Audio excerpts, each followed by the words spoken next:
Hey guys, what's going on? WhiteFox1225 here, and today I want to talk about Kingdom Come Deliverance. So this game is basically a medieval Skyrim, and you guys might be thinking, oh, Skyrim was kind of medieval, but this is a realistic medieval game, meaning that some of the locations in the game are still in the world. It takes place in 1403. And it's a realistic Europe, 15th century, which is really cool. And it's nice because a lot of the medieval feeling games that we get usually have like dragons in them or monsters, but this really is trying to get a realistic look at the 15th century, which is really awesome. On the topic of realism, there's a lot of other things that bring realistic features to the game, like you need to sleep and you need to eat, and that's just really awesome from a role-playing perspective. That's just something that I really wanted from a lot of other games that we didn't get, so it's really cool that that's in there. Like even if you have like food in your inventory for too long, it'll go bad. So really, it's just like almost like a level of realism that I don't know if any other games have achieved. So it's really that's just really awesome. So now let's talk about the story. So, like I said, the story takes place in 1403, and it takes place after a king's been kidnapped by his brother, and his brother's trying to take the throne. And while he's doing that, your family is murdered, and basically you have to go on a quest to save the king and get your revenge. So that's pretty cool. So really, pretty much that's the story of the game, and now I want to go into like things about the story and how the questing works. So the story is a non-linear story. So what this means is, for example, you can accomplish quests in multiple ways. So you can accomplish a quest without killing anyone. You could just talk to different, different kings and try to get their armies to support you.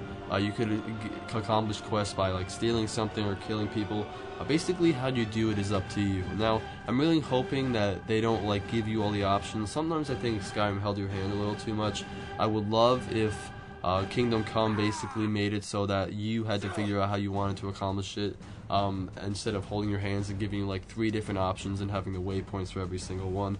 Like I said, I think it'd be really cool if they didn't really hold your hand in the game.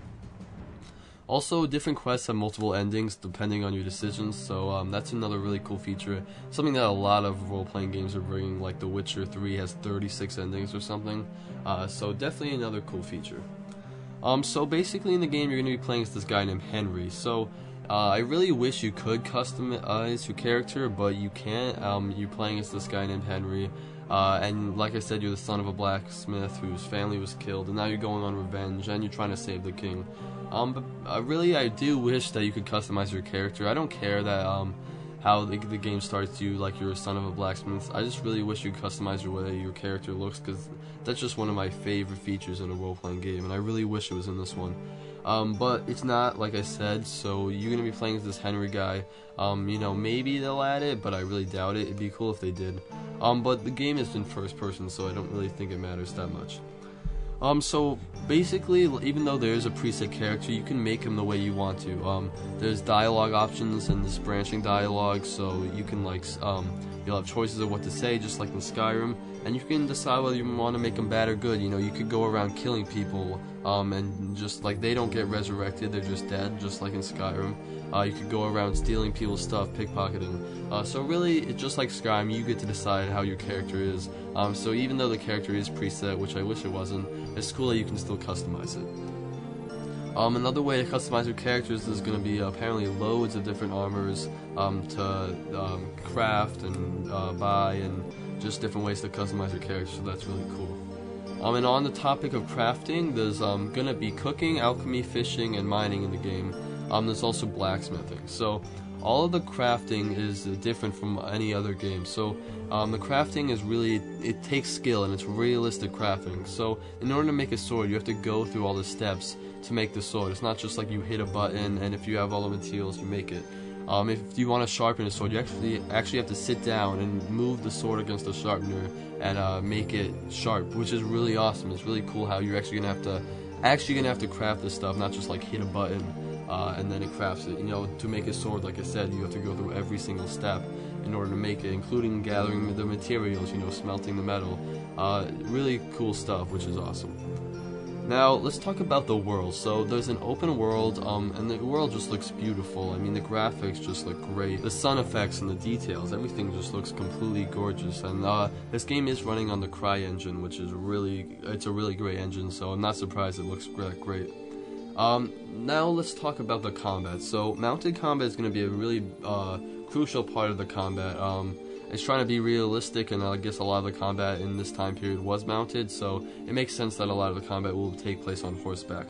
Hopefully you can like customize your horse and pick which horse you want. That would be pretty cool.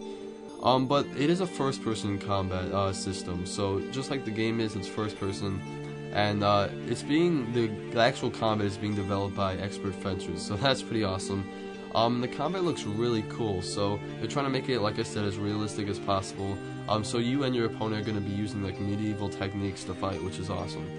Another thing is that it looks like you can like duck and dodge, and all of it looks really cinematic and really cool. The combat, like I said, just looks really great. In the game, you're going to be able to use a wide variety of different weapons like crossbows, short swords, long swords, axes, maces, hammers, shields, spikes, bows. So really just a wide variety of weapons to use, just like in something like Skyrim. Like I said, the game is first person, and the animations for everything looks great. I like how when you get on a horse, it's still in first person. I like how when you pickpocket someone, you actually cut the little bag from them. All the animations look really great, and I think having those animations really really makes you feel like you're actually doing the actions. Like instead of Skyrim, instead of pickpocketing someone where you just go into inventory, actually, cutting it off them. I feel like that really helps role playing, and I think it's really awesome. Let's talk about the NPCs for a second. So the NPCs are going to have unique clothing.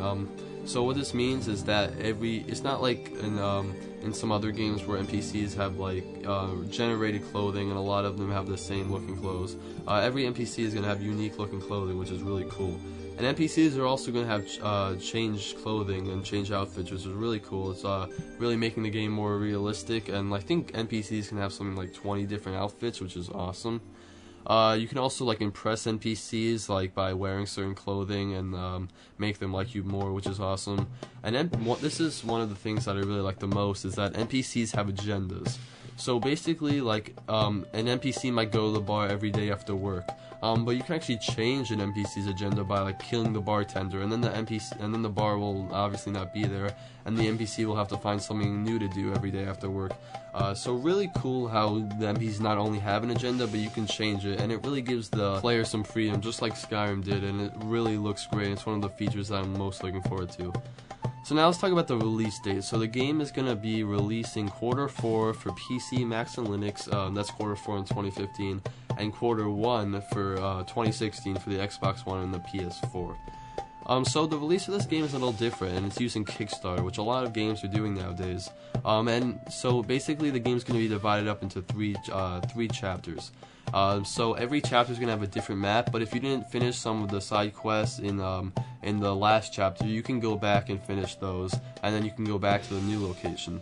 But otherwise, the story just takes place on an individual map every time. But the maps still are going to be huge. I mean, it's an open world game, so I kind of wish they did it all in one, but I guess if they're releasing a new map every time, it makes sense to divide it up into 3 chapters. They said they were going to divide it up into 3 chapters anyway, so it just made sense to do it this way. So that's pretty cool. And if you guys do want to back them, the Kickstarter link will be in the description. They're not even really close to their goal yet, but they have like 30 days left to reach it. So yeah, a lot of games are doing this, things like Star Citizen, a bunch of other games. I know the new adventure game Broken Age did it. So a lot of new games are using Kickstarter, which is pretty cool. So I'm so excited for this game. I think you guys can probably tell that from the commentary. It just looks really great, and it looks a lot like Skyrim, which is my all-time favorite game. I'm sure this game can never beat Skyrim, but it could come close, and that's really exciting, because any game that comes close to how much I like Skyrim will be like one of my favorite games.